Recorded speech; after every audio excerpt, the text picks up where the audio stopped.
So you want to start playing piano but you think it's too hard to learn? Honestly, there's no need to worry, because in this video I'm going to cover the very basics so that you can get started on your piano journey. You've probably never played or even touched a piano before, and the easy thing to do is tell yourself, this is too hard to learn. How do I know that? Because I was in the same situation as you. And the journey to playing piano all started with the basics that I'm going to show you in this video. If you've never played piano before, then the likelihood is you don't even have a piano to play. And the best thing about it is you don't have to dig out a load of money to get your hands on one. Throughout this whole video, I'm going to be using this keyboard. Whoops! Which you can get for under $50 or £40. It's a Midi keyboard, which means I can connect it to my computer, play it through a piece of software, which then produces a piano sound.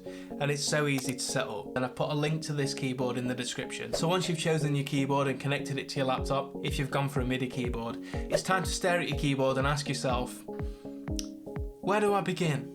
Now I'm obviously joking, because in this next section I'm going to show you exactly where to begin. The best way to start learning piano is by learning what each note is. The white notes each have a letter assigned to them, from A to G, and the black notes are known as sharps and flats.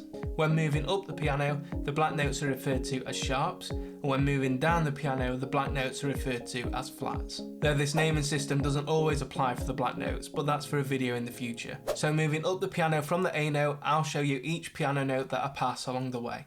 So start on A sharp, B, C, C sharp, D, D sharp, E, F, F sharp, G, G sharp, and back to the A. The distance between this A note and this A note is 12 half steps or 12 semitones, and this measurement is known as an octave. So moving back down the piano from the A, this is the sequence. Start on the A, to A flat, G, G flat, F, E, E flat, D, D flat, C, B, B flat, and A. Once you've learned the notes of a piano, it's time to move on to scales. But to understand scales, we first need to understand the main two measurements within a scale, the half step and the whole step. A half step is the measurement between one note and its next nearest note.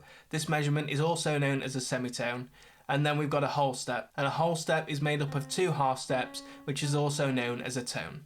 Before we get into the best scale to learn as a beginner piano player, I'm going to share one practice technique that's helped me to get better at whatever I'm learning. Now, I'm a producer at heart, but I've learned that music theory is so important when it comes to producing and playing music. So I've got a real passion for teaching people music theory, because I believe it's an essential when it comes to playing and producing music. And I've learned the hard way that it's best to have a system in place when it comes to practicing and applying music theory. So here is that system that I've put in place. Of the time that I spend dedicated to learning, 80% of that time is spent applying what I've learned. So I believe that you should do the same thing.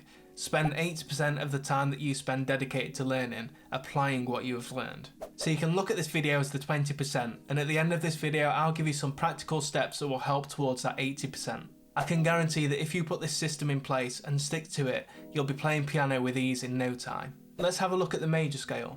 The major scale is the most commonly used scale in music, and this is how you play it. You start on the root, go up a whole step, half step, whole step, whole step, whole step, and half step. And this is how the scale looks using the semitones and tones format. There's a tonic, a tone, a semitone, tone, tone, tone, semitone. If you apply this pattern when beginning on any note of the piano, then you'll be playing the major scale of that note. So let's apply it to the C, and we'll play the C major scale. To find the C, look at the two black notes, and the C is the note which is to the left or lower than the first black note. So the C major scale is this. Starts on the C, D, E, F, G, A, B, C. Now I'm going to set you some homework, and I know exactly what you're thinking.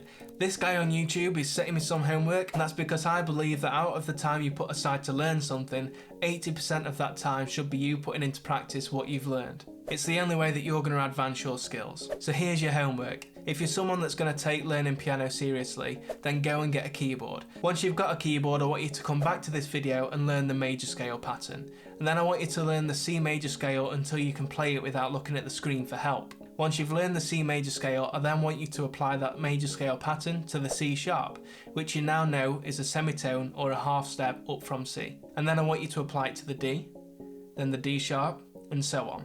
So to help you with your first piece of homework of getting a keyboard to play on, I've put together a video covering the main features of this keyboard that I've been using throughout this video, and you can check that video out right here.